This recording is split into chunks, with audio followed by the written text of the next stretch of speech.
Jā, labrīt, un paldies par pieteikumu. Es ļoti priecājos par šo tematu, kas galīgi nav vienkāršs, un par apņēmību izvest cauri vērtības ķēdes līkločiem.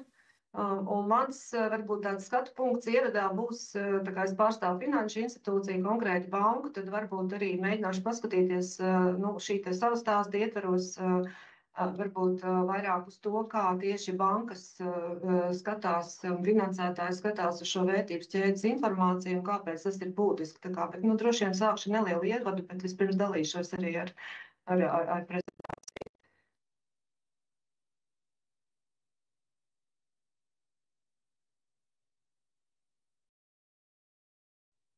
Jā, tātad. Man liekas, ka ir vērts sākt ar to, ka varbūt mazliet atgādināt, nezinu, cik auditorija ir domājusi dziļi par šo te vērtības ķēdes jautājumiem. Tā kā es esmu pirmais šorīt, tad es mēģināšu varbūt mazliet atgādināt, kāpēc vispār mēs runājam par vērtības ķēdi, kāpēc tas ir kāpēc tai tiek pievērsta tāda uzmanība. Un varbūt jāsāk ar soli atpakaļ un atgādinot to, ka, manuprāt, ja mēs runājam par tādiem ilgtspējas izaicinājumiem, tad lielākie izaicinājumi pasaulē kopumā visticamāk ir cilvēktiesības un šie te klimata pārmaiņu izaicinājumi. Un man patiešām prieks arī par cilvēktiesībām šodien būs šajā te darba gaitā saruna arī ar Alisi, kas, es domāju, ir ļoti liels cilvēktiesību eksperts. Vismaz manās acīs, un man liekas, ka šie tieši cilvēktiesību jautājumi, to svars noteikti ir pieauguši, par ko liecina, protams, arī visi notikumi, tepat nesenie arī mums apkārt Latvijā. Bet visu šo te ilgtspējas stāstu vai centienu pamatā, protams, ir tas mēģinājums izveidot cilvēcei noturīgu, uz nākotni noturīgu ekonomiku. Protams, ka tādā pasaulē, kura cieši nemitīgi no kaskadētām krīzēm vai no tādiem nekontrolējumiem riskiem, arī veidot noturīgu uzņēmējdarbību ir ļoti, ļoti sarežģīti. Visticamāk, ka šī ilgtspējas, tas ilgtspējas atslēgas vārds šodien, tas svarīgākais laikam būs tieši šī noturība, jeb resilience, par ko mēs kopumā ļoti, ļoti daudz runājam. Un lai arī pasaulē varbūt šie te drošības jautājumi šobrīd ir tik nozīmīgi, ka šķiet, ka viss ir ap un par drošību, tad es tomēr domāju, ka arī paralēli notiek šīs sarunas vispār par ekonomisko modeļu maiņu, par pieejas maiņu, par pāreju uz atjaunīgiem resursiem, un šis te ilgtspējas kurs, viņš, protams, arī turpinās. Kāpēc tas ir svarīgi uzņēmumiem un tieši attiecībā uz vērtības ķēdēm, tad es domāju, ka gan uzņēmumu patiesā ietekme, gan, protams, arī droši vien arī dažāda veida ievainojamības var gadīties, ka tās slēpjas nevis tieši tajā redzamajā, tajā tuvākajā uzņēmuma tiešajā darbībā, bet kaut kur kādā varbūt reģionā viņa vērtības ķēdes posmā. Un līdz ar to tie uzņēmumi, kur tiešām par to vērtības ķēdi domā, tik cik tie spēj un var to aptvert šajā te mainīgajā pasaulē, droši vien arī varētu būt, ka ilgtermiņā būs konkurētspējīgāki, gribētos ticēt, un pavisam noteikti būs arī noturīgāki pret šiem te ārējiem negaidītajiem triecieniem.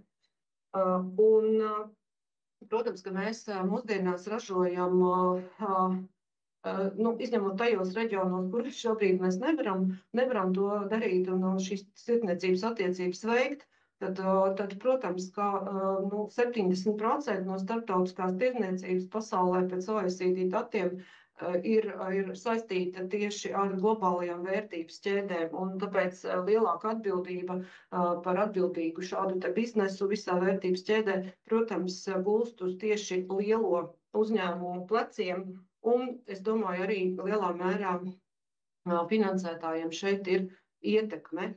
Un, ja mēs runājam par tādu vērtības ķēdi kopumā, tad droši vien jārunā par 3 līmeņa izaicinājumiem, varētu tā teikt. Pirmais jau pieminēja cilvēku tiesības, uh, varbūt es pavisam īstām pieskāršos. Man liekas, ka ir svarīgi atcerēties šo te pienācīgas rūpības pienākumu, kas ir uzņēmumiem, lielajiem starptautiskajiem uzņēmumiem noteikts vairākās pamatnostādnēs, tā jau pieminētajā OECD un arī ANO dažādos dokumentos un citās starptautiskajās vadlīnijās. Un, jāsaka tā, ka lielo uzņēmumu dienas kārtībā šis pienācīgs rūpības pienākums ir daļa gan no politikām, gan arī lielā mērā no risku pārvaldības. Tieši par riskiem vēlāk arī otrajā daļā vēlēšos runāt sīkāk. Es gribēju pieskārties varbūt vairāk šiem te klimata ietekmei un izaicinājumiem. Gribēju varbūt mazliet pastāstīt tādai izpratnē, jo gribās saprast, kāpēc tā vērtības ķēde ir svarīga. Ir mēģinājums arī aprēķināt dažādā veidā tiešos zaudējumus jau no klimata ietekmes, jo klimata ietekme laikam ir tā, ko mēs ikdienā visbiežāk jau sākam izjust, mēs novērojam. Šeit gribēju parādīt Eiropas vides aģentūras aprēķins, jo tādu visaptverošu datu par patiešām patieso ietekmi droši vien mums nav, bet ir mēģinājumi aprēķināt tiešos zaudējumus, un šeit ir aprēķins par 1980. līdz 2023. gadu, kad, piemēram, ir tiešie zaudējumi aprēķinot Eiropā, un to, ko mēs redzam, ka varbūt Latvijā, un arī Baltijā un arī Ziemeļvalstīs mums iet salīdzinoši vēl, teiksim, labi, ja tā var teikt, jo mūsu tie tiešie zaudējumi nav tik augsti kā varbūt citām Eiropas valstīm, bet ir arī tāds aprēķins, ka ja mums būtu iespēja aprēķināt ne tikai šos tiešos zaudējumus, kas ir, lai paskaidrotās, varbūt sagrautas mājas, tilti, iespējams ražas zudumi, tas, ko mēs spējam varbūt saskaitīt un aplēst. Tad, ja mums būtu iespēja vēl pievienot šos netiešos izrietošos zaudējumus, kas ir kādi produktivitātes zudumi vai piemēram, pārtikas cenu izmaiņas, tad visticamāk šī aina būtu daudzkārt lielāka. Arī Eiropas centrālā banka, arī finanšu sektors un uzraugi mēģina prognozēt, veikt šīs makro prognozes saistībā ar klimatu pārmaiņām. Un ir arī tāda aplēse vienā no Eiropas centrālās bankas publikācijām, kā, teiksim, tādu augstu klimata izmaiņu scenāriju gadījumā šie eirozonas kopējie zaudējumi līdz pat 2050. gadam varētu arī 15 reizes pieaugt. Un ir arī komentārs par to, ka galvenā ekonomiskā ietekme varētu rasties tieši netiešo zaudējumu dēļ, un ārkārtīgi tiek uzsvērts, ka viens no šiem faktoriem būs arī traucētās un sarūkošās piegādes ķēdes. Un es vēl gribēju pieminēt, ka mēs arī redzam šādus piemērus arī jau pie mums Latvijā, un viens piemērs ir, ka pērn Svetbanka apdrošināšanai aptuveni trešdaļu no atlīdzībām par mājokļu bojājumiem veidoja tieši atlīdzības dabas stihiju radīto postījumu dēļ. Tā kā ir arī jau pavisam taustāmi piemēri. Mazliet gribēju arī pastāstīt par mūsu pašu vērtības ķēdi. Protams, ka tajā augšupējā daļā, kurā jūs redzat, ir kapitāla iegāde un preču pakalpojumu iegāde, līdzīgi kā ļoti daudzi uzņēmumi, mēs tieši tāpat strādājam ar saviem piegādātājiem, identificējam mūsu piegādātājus ar lielāko ietekmi. Mēs veicam arī piegādātāju novērošanu, uzraudzību. Mums ir rīcības kodeks piegādātājiem, protams, ar visiem nepieciešamiem trauksmes ziņošanas mehānismiem. Tāpat arī, protams, mēs veicam sarunas ar saviem piegādātājiem un veicam arī kādas korektīvās darbības. Ja mums ir dialoga veidā jāsaprot, ka mums jāveic kādas nepieciešamās izmaiņas. Bet varbūt tas, par ko es gribētu tālāk un galvenokārt stāstīt, ir šī lejupējā mūsu vērtības ķēde, kur ir visi mūsu finanšu pakalpojumi. Un es gribētu uzsvērt tieši šo pirmo, ko jūs redzat, tā ir finansēšana. Jo finanšu sektors kopumā un arī bankas ir tas, kuram ir tas lielais uzdevums virzīt šo pāreju, vai mēs kādreiz sakam zaļo pāreju, caur šī kapitāla plūsmām, caur to, ka mēs finansējot ilgspējīgus produktus, arī tādā veidā palīdzam šo pāreju veikt. Un faktiski bez finanšu sektora vai bez bankām un bez šī finansējuma šos kopējos investīciju apjomus nosakt praktiski nebūtu iespējams. Un tas nozīmē, ka finansētāji savā pusē ārkārtīgi rūpīgi skatās, gan vērtē, gan uzņēmumu šos vides, varbūt arī klimata pārmaiņu radītos riskus, un arī tostarp mēģina prognozēt uzņēmumu spēju ar šiem riskiem tikt galā un virzīties šajā ilgspējas virzienā. Un ko tas nozīmē? Tas nozīmē finanšu pusē, ka mēs varam labāk novērst investīcijas tādās aktivitātēs, kuras iespējams nākotnē mums varētu radīt lielus riskus. Un vēl es gribēju paskaidrot, varbūt, kā darbojas šajā finanšu sektorā, kā mēs paši darbojamies, teiksim, savu mērķu izpildes ziņā. Mēs visticamāk nevarētu savus klimata mērķus sasniegt bez saviem klientiem, jo visa lielā, teiksim, tā kopējā, piemēram, emisija ietekme vai apjoms slēpjas mūsu klientu portfeļos. Tātad gan finansējuma pusē, gan arī ieguldījuma pusē. Un pavisam neliela daļa no šī mūsu emisiju ietekmes slēpjas mūsu pašu tajā pamatdarbībā.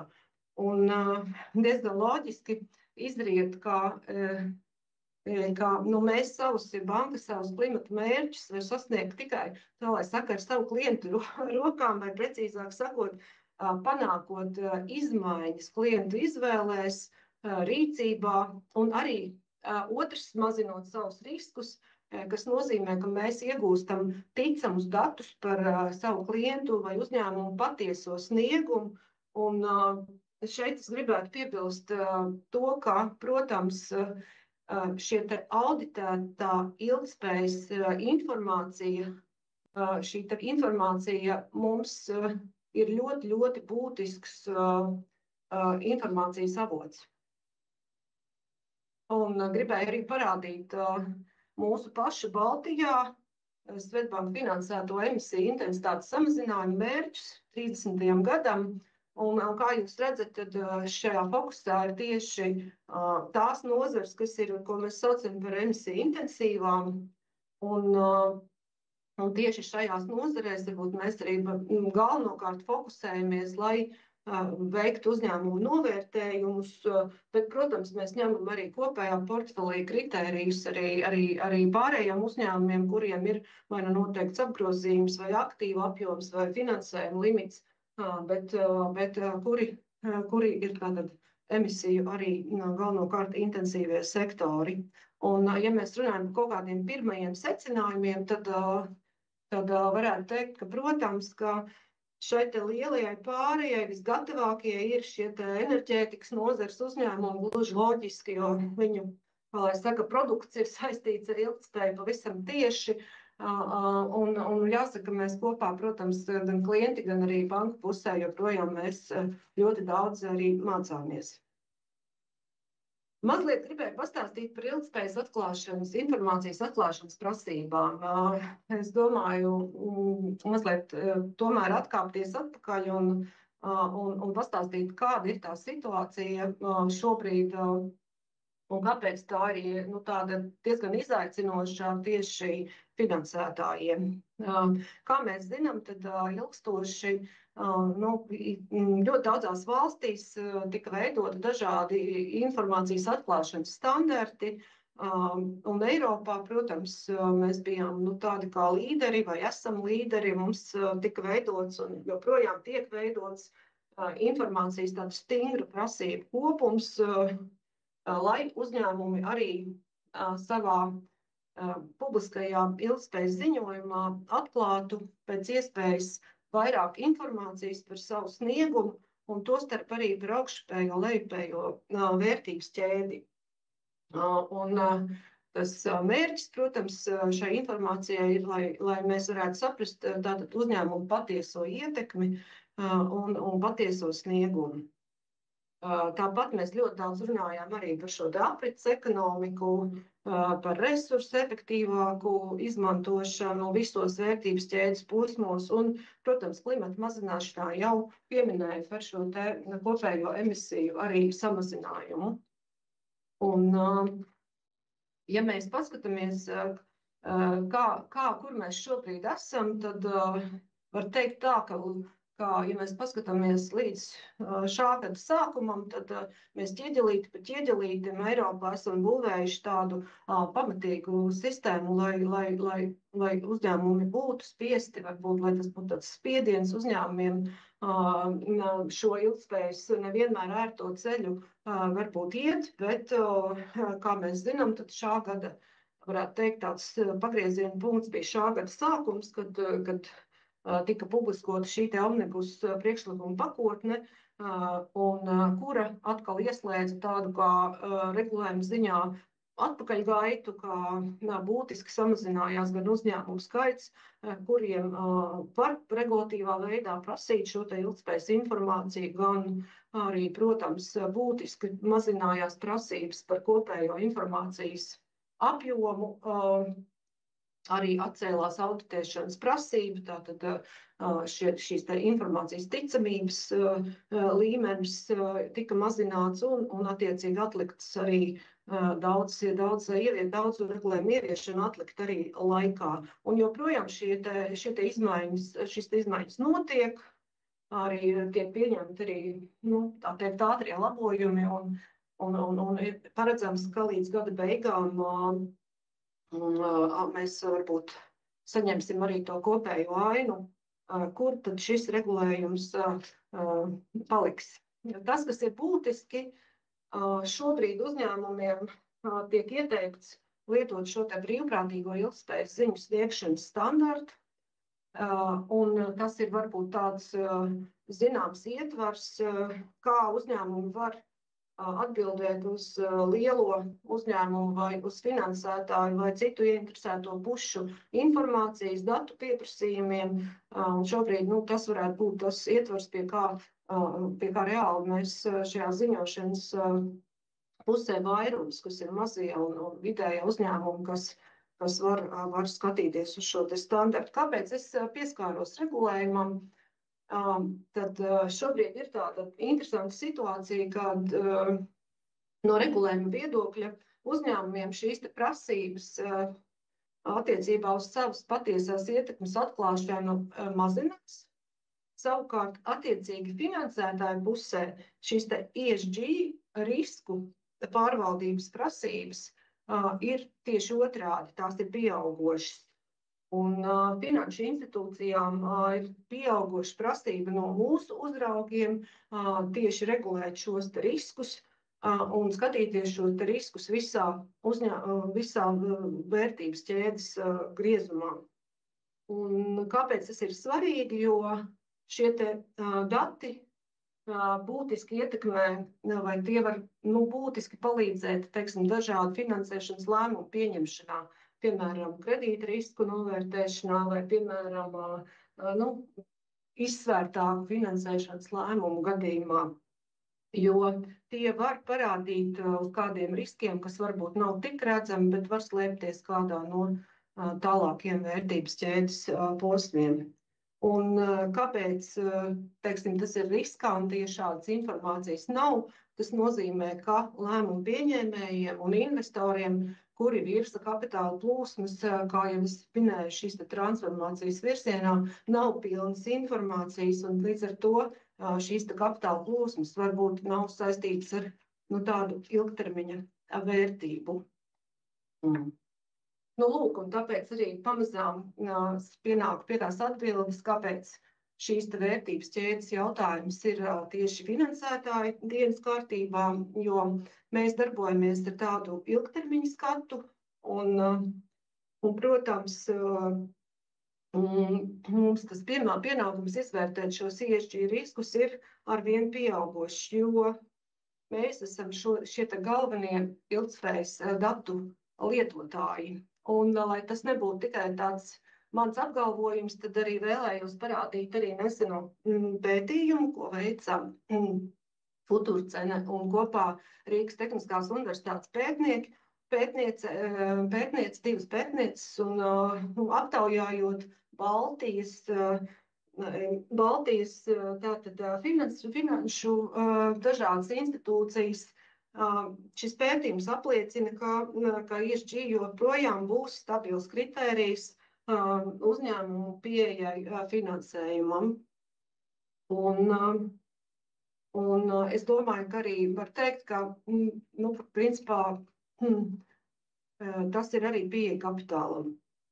Ja mēs runājam par nākotnes prognozēm, tad šajā pašā pētījumā tātad lielākā daļa, 62% no respondentiem, tātad finanšu institūcijas norāda, ka ESG faktoru loma pieaugs un arī tātad finansētāji nemainīs savu pieeju, bet visdrīzāk šī datu pieprasījums un datu apjoms arī ļoti detalizēti tiks lūgts uzņēmumiem.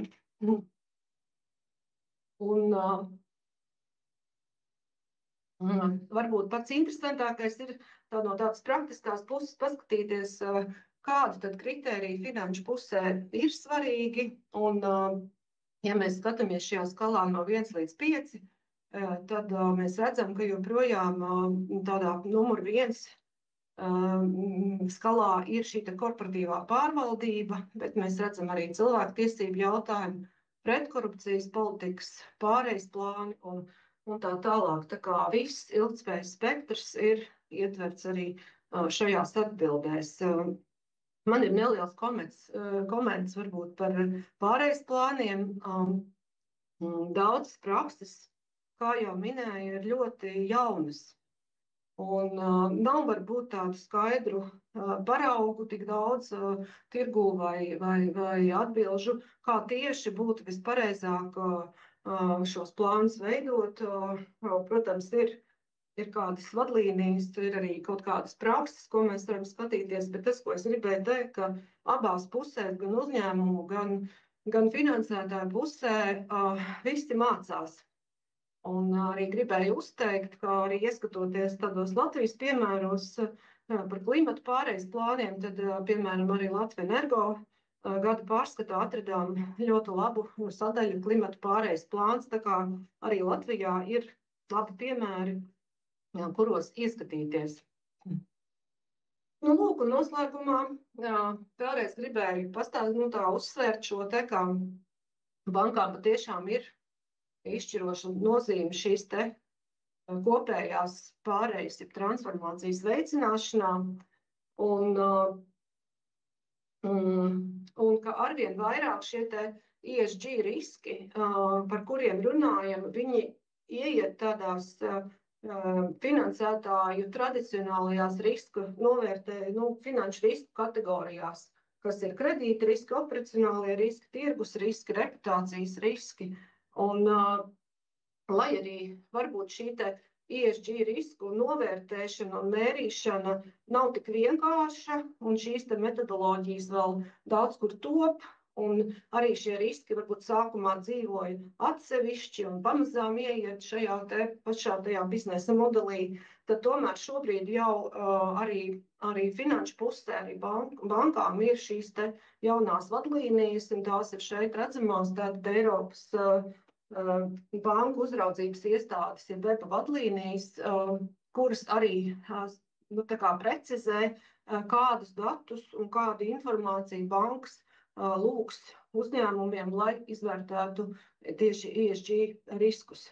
Līdz ar to, ja ir jautājumi par šo informācijas loku, tad droši aicinu ieskatīties šajās vadlīnijās, un es varu teikt, tur Ir gandrīz tā pati ilgtspējas informācija, vairumā gadījumu, kura tiek prasīta arī šajā kopējā ziņu atklāšanas ietvarā. Tas ir gan emisiju samazināšanas mērķi, gan fosilo resursu lietojums, gan energoefektivitātes varbūt līmeņi, gan vides, klimata risku novērtējums, pārejas plāni un arī, protams, uzņēmuma attieksmi pret saviem darbiniekiem, skartajām kopienām. Tā kā visi šie ilgtspējas jautājumi šobrīd ir arī finansētāju, tā teikt, uz finansētāju darba galda. Un, kur šos te ESG novērtējumus mēs izmantosim, tad, protams, no tāda finanšu skatu punkta, tas ir pirmkārt kredīta lēmumu pieņemšana, tad attiecībā uz finansējumu, arī, protams, identificēt tos uzņēmumus, kuriem varbūt ir augsts ESG riska līmenis un arī, protams, lai aptvertu savu kopējo portfeli un kāda ir šī situācija. Un, protams, arī iespējams noteikt tos riska līmeņus, pie kuriem mēs, iespējams, šis finansējums netiks piešķirts. Un vēl mazs komentārs, ka ne tikai Eiropas banku asociācija, bet arī Eiropas centrālā banka arī sagaida, ka bankas efektīvi pārvaldīs gan vides, gan klimata riskus. Un šeit man ir komentārs par šo, ka, protams, klimata risku gadījumā, es domāju, uzņēmumiem jau ir tāds atspērienu punkts, ir uz ko paskatīties, ir kādas prakses. Tad, ja mēs paskatāmies uz šiem te vides riskiem, tad, protams, nav īsti pagaidām nevienā pusē skaidrs līdz galam, kā nomērīt dabas daudzveidības zudumu vai šo te, kā strādāt, piemēram, ar šiem te bioloģiskās daudzveidības jautājumiem. Tā kā vēlreiz gribu uzsvērt, mēs visi patiešām kopā mācāmies un abās pusēs notiek tā sinerģija, lai mēs kaut kā soli pa solim dotos vēlamajā virzienā. Lūk, un noslēgumā gribēju arī parādīt un aicināt, mudināt ieskatīties jūs kādā materiālā, kas, es domāju, tādā starta brīdī varētu būt ļoti labs atbalsta materiāls, lai padomātu, kā pārvaldīt šo te vērtības ķēdi jūsu uzņēmumā. Šis ir praktisks ceļvedis, izdots gan pirms omnibus stāšanās spēkā, bet tomēr, es domāju, tur var atrast ļoti daudz labus piemērus. Starp citu, arī to starp no Latvijas uzņēmumiem, kā viņi risina šos vērtības ķēdes pārvaldības jautājumus savā pusē. Līdz ar to liels paldies, un tas būs no manas puses šorīt stāsts ievadam. Paldies!